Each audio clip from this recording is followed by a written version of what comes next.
주 예수 그리스도의 은혜와 하나님의 사랑과 성령의 크신 능력이 여러분과 여러분 가정에 늘 충만하시기를 기원합니다. 사랑하는 삼회교회 교우 여러분, 교회에 등록한 지 얼마 안 되시는 분들도 배민수 목사님 성함은 이제 한두 번 들어보셨으리라 생각합니다. 자주 언급되기 때문이죠. 그에 비해서 그 사모님, 최순옥 사모님 그 성함은 많이 들어보지 않으셨으리라고 생각을 합니다. 근데 배민수 목사님이 이 땅을 연세대학교에 기증하셨다 해서 많이 그렇게 언급되기는 하지만 사실은 그 땅을 기증하신 분이 배민수 목사님이 아니라 최순옥 사모님이었습니다. 근데 우리는 주로 남성 위주의 그런 언급을 하기 때문에 배민수 목사님이 땅을 기증하신 걸로 알지만 배민수 목사님은 1968년도에 돌아가셨고요. 그 이후에 이 땅이 연세대학교에 기증된 것은 최순옥 사모님이 자녀들하고도 많이 의논하지 않으시고 그렇게 혼자 결단하셨다고 해요. 1976년에 이 땅을 연세대학교에 기증하셨습니다.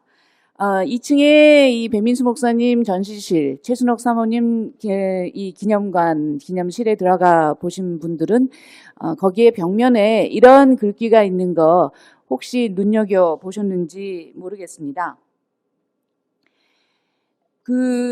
최순옥 여사님의 그런 심정을 이렇게 담아서 전하고 있습니다.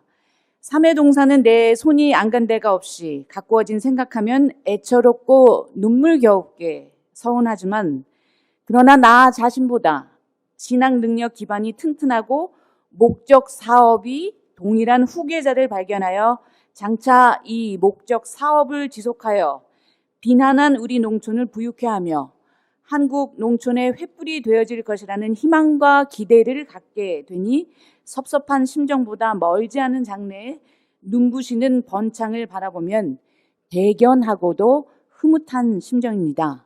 이제는 하나님께서 무거운 짐을 벗겨주셨으니 감사할 따름입니다. 라고 이렇게 그 본인의 심정을 담담하게 적고 계십니다. 그 미국에 있는 친구에게 보냈던 한 편지에 나오는 대목입니다. 최순옥 여사님이 땅을 기증하면서 6가지 기증 조건을 제시하였고 당시 연세대학교의 이우주 총장님과 또 이천환 이사장님이 이 조건을 모두 수락하셨습니다. 그런데 그 모든 그런 증서들이 2층 기념실에 보관되어 있습니다.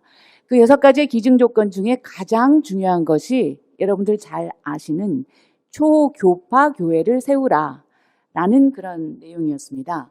초교파라는 것은 교단을 초월하라 라는 그런 뜻입니다. 실제로 배민수 목사님은 대한예수교 장로회 통합 측의 목사님이셨습니다. 그런데 그 교단에 이 땅을 기증하신 것이 아니라 이분들은 교단을 넘어서는 그런 교회를 설립하기 원하셨습니다. 우리나라에서는 그런데 초교파라고 하는 것이 그 본래적인 의미를 살려서 교단을 넘어서서 교회의 연합과 일치를 뜻하는 것이 아니라 보통 장로교, 감리교, 성결교 그 옆에 하나의 독립교단이 있는 것처럼 그렇게 이해되기도 합니다. 근데 그 진정한 의미라고 하는 것은 초교파라는 것은 교회의 연합과 일치를 향한 그런 운동이며 그런 교파 간의 협력과 상호 보완을 추구하는 그런 내용을 지니고 있습니다. 그 뜻을 에큐메니칼 운동이라고 부릅니다. 교회의 연합과 일치 운동을 가리키는 말인데요. 그리스어 어원으로 보면 그 에큐메니칼 운동의 에큐메니칼 운동의 그 뜻에는 오이코스라고 하는 그리스 원어가 들어 있습니다. 집이라는 뜻입니다. 넓은 의미에서는 우주라고도 그렇게 번역할 수가 있겠습니다. 이 오이코스라고 하는 이 말에서 파생된 많은 그런 단어들이 있습니다. 그 가운데 가장 중요한 것, 또 우리에게 가장 익숙한 것이 인간의 생산과 소비 활동을 가리키는 그런 말 뭐가 있습니까? 경제라고 하는 이코노미가 거기서 나온 말이고요. 또 인간과 모든 하나님의 피조물의 관계성을 가리키는 말이 생태, 자연, 이컬러지라고 하는 말이 거기서 나온 거고요. 바로 지금 제가 말씀드렸던 에큐메니즘이라고 하는 다 이코라고 하는 그 말들이 들어 있습니다.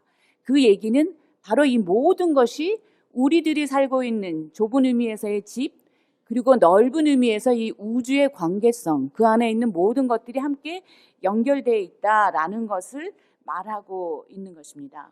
이 우주 안에서 외적으로 내적으로 이 모든 생명체와 무생명체, 이 모든 것이 함께 연결되어 있고, 바로 이러한 것이 이 오이코스에 담겨 있는 뜻입니다.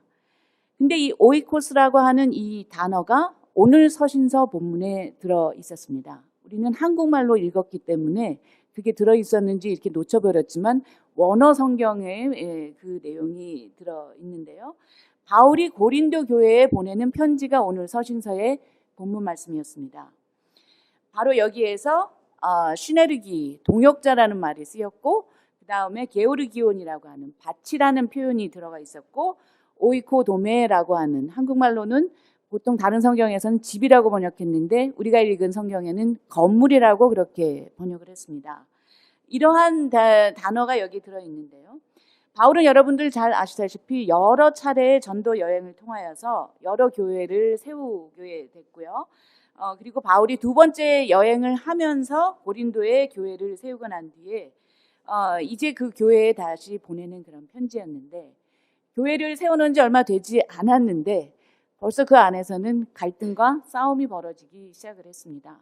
바울을 더 따르는 바울파, 또 아볼로를 더 따르는 아볼로파, 뭐 이런 식으로, 또 아니면은 그 제자의 수석 제자가 되는 베드로를 더 우선시하는 베드로파, 이런 식으로 파벌이 나누어지고 분열의 위험이 처하게 되자 이 바울이 이것을 권면의 내용으로 쓰고 있는 대목을 우리가 함께 읽었습니다. 이들 각각의 영향력이 컸다. 바울, 베드로, 아볼로 모두 다 뛰어난 그런 지도자임을 말해주기도 합니다. 바울은 여러분들 잘 아시다시피 당대 제1의 구약학자였던 가말리엘의 그런 수석 제자였기도 했습니다. 아볼로는 누구였습니까? 아볼로는 알렉산드리아 출신의 유대인이었습니다. 알렉산드리아라고 하는 도시는 기독교 역사에 있어서 또 가장 중요한 그런 위치를 갖고 있는 그런 도시입니다.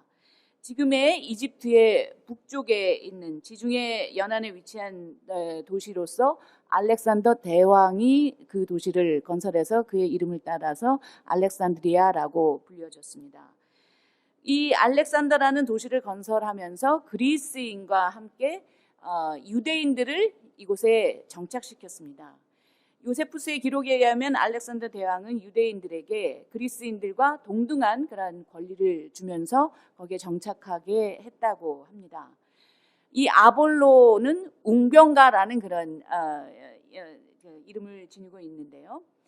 바울과 마찬가지로 유대인이었지만 그리스의 영향, 헬레니즘의 영향을 많이 받고 성장했던, 그리고 구약 성서에 굉장히 능통했던 그런 지식인이었습니다. 구약의 율법에는 아주 자신이 있었지만 예수님에 관한 지식은 아직 없었던 그런 인물이었는데, 브리스길라와 아굴라라고 하는 그런 사도들에게 가르침을 받고 복음을 전해받은 인물로 그렇게 전해집니다.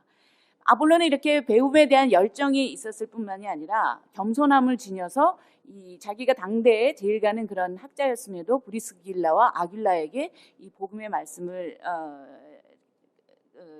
이어받게 됐고, 그리고 나서 복음을 아주 담대하게 전했던 그런 인물입니다. 예수에 대해서 복음의 확신을 갖추고 난 뒤에는 나중에는 에게해를 건너가서 아가해 지방을 중심으로 해서 그 복음의 말씀을 전하는 전도자의 그 열성을 보였던 인물. 그래서 초대교회에서 아볼로의 영향은 상당히 컸던 것으로 전해집니다. 바울은 그런데 교회가 나뉘어지는 것이 바람직하지 않기 때문에 바울은 씨를 심었지만 물을 준 사람은 누구라고요? 아볼로라고 하는 것을 인정하고 강조를 합니다. 그러면서 서로 다른 영역, 감당해야 될 사역이 서로 다르다라는 것을 그렇게 강조하고, 궁극적으로는 그런데 바울이나 아볼로가 여기에서 주체가 아니라 바로 이 교회를 자라게 하는 분은 다름이 아니라 하나님이다 라는 것을 강조하고 있습니다. 바울은 이처럼 교회의 연합과 일치를 말하면서 육에 속한 사람하고 영에 속한 사람에 대한 두 가지의 방법으로 그 내용을 전하고 있습니다. 육에 속한 사람들은 어떤 사람들이라고요? 분열과 다툼을 가져오는 사람이다. 그렇게 표현합니다. 그에 비해서 영에 속한 사람들은 일치와 연합을 이루어낼 수 있는 사람이다. 그런 능력을 갖고 있는 사람이라고 합니다. 왜냐하면 하나님의 영은 분열과 단절을 가져오는 것이 아니라 망가진 관계를 이어주고 다시 그 안에서 화합을 이루게 하는 그 역사를 가능하게 하기 때문입니다. 하나님의 영에 잇대어 사는 사람은 자신의 가치와 판단만이 절대적이다 라고 그렇게 생각하지 않기 때문에 다른 사람들의 가치와 다른 사람들의 의견을 존중할 수 있고 또 그 다른 사람들이 갖고 있는 장점을 보완할 수 있습니다. 그래서 망가진 관계를 다시 회복하고 단절된 관계들을 다시 이어가게 하는 그런 역할을 하는 사람이 영에 속한 사람이다 라고 말합니다. 구약성서의 본문인 신명기서는 어떻습니까? 이스라엘 왕국이 사느냐 죽느냐 하는 그런 위기의 시기, 기원전 7세기에 모세의 설교 형식을 빌려서 이스라엘이 처한 나라 안팎의 국난을 극복하고 어떻게 미래로 향하여 나아갈 수 있느냐 하는 그런 문제를 갖고 씨름하면서 바로 신명기서의 오늘 본문이 남겨졌습니다. 오늘 본문의 핵심은 생명, 히브리어로 하이라고 하는 것을 강조하는 것입니다. 하나님이 불어넣으신 숨결, 하나님과 맺는 관계성을 여기에서도 중요시하고 있습니다. 그것이 살아있는 모든 것의 근본이 되고 또 능력이 되고 그 힘이 된다는 것입니다. 그 반대는 무엇입니까? 하나님과의 관계성이 망가지는 것입니다. 그 관계가 끊어지는 것입니다. 단절되는 것입니다. 육체적인 생명이 상실된 상태인 사망, 저주, 바로 그것이 이제 하나님과의 관계성에 끊어진 것을 얘기를 하게 되는데, 근데 그 죽음보다 더 혹독한 상태가 하나님과의 관계성이 망가진 것, 단절된 것, 끊어진 것을 말하고 있습니다. 그러면서 신명기서는 단호하게 무엇을 택하라고요? 생명을 택하라 라는 그 말씀을 오늘 명령형으로 강조하고 있습니다. 그래야지만 사람들이 삶의 개혁을 가져올 수 있고 그래야지만 살 수 있다라는 것을 아주 강조하고 있는 것입니다. 근데 바로 그 옛날 기원전 7세기에 행해졌던 그 말씀이 21세기에 살아가고 또 한반도에서 우리가 살아가고 있는 우리에게도 여전히 적용되고 여전히 중요한 그 말씀입니다. 생명과 번영, 죽음과 파멸 앞에서 여러분은 무엇을 택하시겠습니까? 당연히 생명과 번영을 택한다 라고 그렇게 대답하시겠습니다. 신명기 저자는 너희와 너희 자손이 살려거든 생명을 택하라 라고 말합니다. 그냥 너희들만 잘 살아 이게 아니라 너희의 자손에까지 이르도록 염려를 하고 있습니다. 우리 자신만 살아가는 것이 중요한 것이 아닙니다. 우리의 이름과 얼굴조차, 우리가 그 이름과 얼굴조차 모르지만 또 우리가 직접 대면하지는 않을 거지만 이 땅에 살아갈 그 후손들, 또 그 후손의 후손까지도 우리의 선택에, 오늘날 우리가 살아가는 그 선택에 영향을 받게 되기 때문에 우리는 사망과 저주가 아니라 생명과 복을 당연히 택해야만 하겠습니다.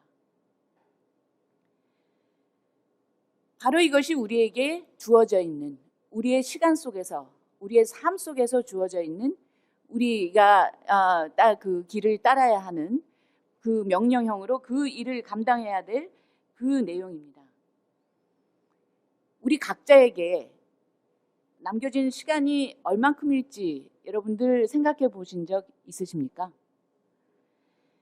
얼마나 우리가 오래 살게 될지 우리 자신은 모릅니다. 데스클락이라고 하는 그런 웹사이트 들어보신 적 있으십니까? 죽음의 시계라고 하는 그런 웹사이트입니다. 자신의 수명이 얼마나 남았는지를 예측하는 그런 겁니다. 자신의 연령, 그다음에 생활 습관, 뭐 흡연의 여부, 뭐 건강의 상태, 또 뭐 이런 것들을 또 아파 있었던 병력 뭐 이런 거 이렇게 대략 입력하게 되면요. 거기에 이렇게 계산을 해서 몇 년도까지 산다 하는 그런 답변을 주는 웹사이트입니다. 그런데 인간의 셈법으로 우리의 수명을 우리가 어떻게 가늠해 볼 수 있겠습니까? 하나님이 우리에게 얼마나 많은 시간을 주셨는지 우리 아무도 모릅니다. 예측하기도 힘듭니다. 그러나 분명한 것은 우리에게 주어진 시간 안에 우리 모두가 생명을 선택하고 살라는 명령을 붙들고 우리의 시간을 소중하게 살아가야 된다라는 그것입니다. 생명이란 삶을 받들어서 살아가라라고 하는 준엄한 명령입니다. 이 아침 우리는 복음서를 통해서 다시 예할 것은 예하고 아니오할 것은 아니오라고 하는 그 결단을 다시 한번 새기게 됩니다. 우리에게 예와 아니오를 택하라고 하는 이 복음서의 명령은 생명과 삶에 대해서는 분명히 예를 하고 죽음에 대해서는 단호하게 아니오를 외칠 수 있어야 하는 것입니다. 오늘 마태복음서의 말씀은 우리가 그 본문이 굉장히 길었기 때문에 부분적으로만 읽었습니다만 의의 실현과 사랑의 실천으로 율법을 본질적으로 요약한 하나님 사랑과 이웃 사랑의 맥락에서 어떻게 살아가야 될까 하는 그런 내용들을 언급하고 있는 부분입니다. 여기에서 분쟁이나 살인, 간음, 이혼, 맹세, 복수, 사랑이라고 하는 그러한 명제를 대립해서 언급하고 있습니다. 예수께서는 모세의 율법보다 강화된 기준으로 율법과 대립하고 그것을 무력화시키거나 또 그 율법을 새롭게 해석하면서 죽은 문자에 그냥 얽매이는 것이 아니라 율법의 완성이 사랑으로 드러나야 함을 말씀하고 계십니다. 은혜로 우리가 구원받은 그래서 우리가 성화된 삶을 살기 위해서 취해야 할 인간의 삶의 이정표는 바로 사랑입니다. 그 사랑이 우리의 삶의 척도가 될 수 있습니다. 인간이 세워둔 문자주의적인 율법에 얽매여 있을 수 없음을 뜻합니다. 그래서 서기관과 바리새인과 같은 옛 사람이 아니라 이에 대립해서 새 사람이 되라고 촉구하는 말씀이 바로 오늘 복음서의 핵심적인 내용입니다. 말씀을 맺겠습니다. 바울과 아볼로는 모두 각기 하나님께서 맡겨주신 분량대로 열심히 그 역할을 감당했습니다. 바울이 일꾼이라고 표현하는 이 말의 그리스 말은 원래 뜻은 디아코노스입니다. 디아라고 하는 것은 완전하다. 코노스라고 하는 것은 먼지라는 그런 뜻입니다. 먼지를 일으킬 정도로 급하게 움직이며 다니는 사람을 뜻합니다. 이렇게 부지런히 선교 여행을 뛰어다니면서 바울은 씨를 뿌렸고 심었고 아볼로는 물을 주었습니다. 그러나 이들이 복음을 자라게 하고 교회를 자라게 한 것이 아닙니다. 하나님께서 자라게 하셨습니다. 심는 사람, 물을 주는 사람의 역할도 중요합니다. 그러나 인간의 능력이 이 놀라운 사건을 결실맺게 한 것이 아니라 자라게 하신 분은 바로 하나님이셨습니다. 그렇지만 하나님은 우리의 손을, 우리의 발을 필요로 하고 계십니다. 그래서 바울과 아볼로를 동역자로, 일꾼으로, 디아코노스로 필요로 하시고 세워주셨습니다. 마찬가지로 우리의 한반도의 이 땅에 말씀과 치유와 교육의 사역을 위해서 19세기 말 20세기에 수많은 선교 동역자들을 세워주셨습니다. 하나님의 동역자로서 이들은 그 옛날 고린도 땅에서 바울과 아볼로가 복음의 씨앗을 심고 이 한반도에도 복음의 씨를 뿌리고 물을 주고 또 하나님의 사랑을 증거하고자 많은 노력들을 했습니다.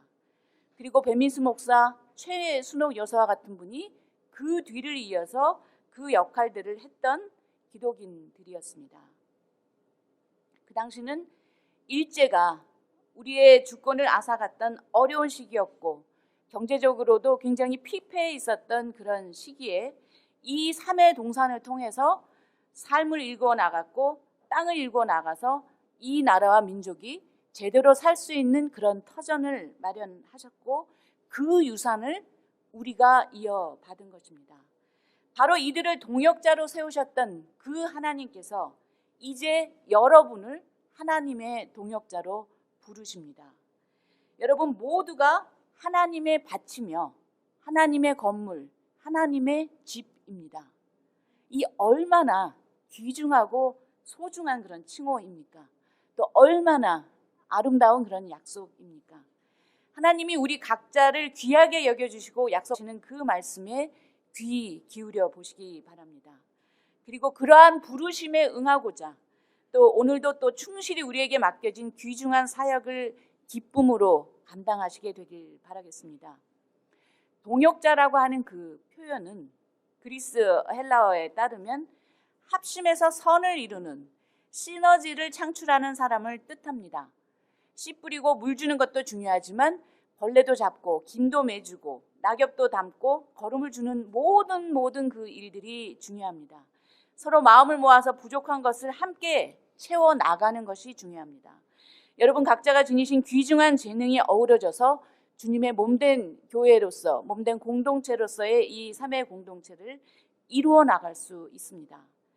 3회 교회 교우 여러분 모두가 또 여러분 각자가 지니신 그런 귀한 재능들 이러한 것들이 서로 잘 조화되면서 교회를 위해서 그리고 이 지역사회를 위해서 그리고 더 나아가 이 나라와 민족을 위해서 주님께서 우리 각자에게 선사하신 그런 귀중한 생명의 바이러스의 전달자로 살아가시게 되기를 바라는 마음 간절합니다. 아멘.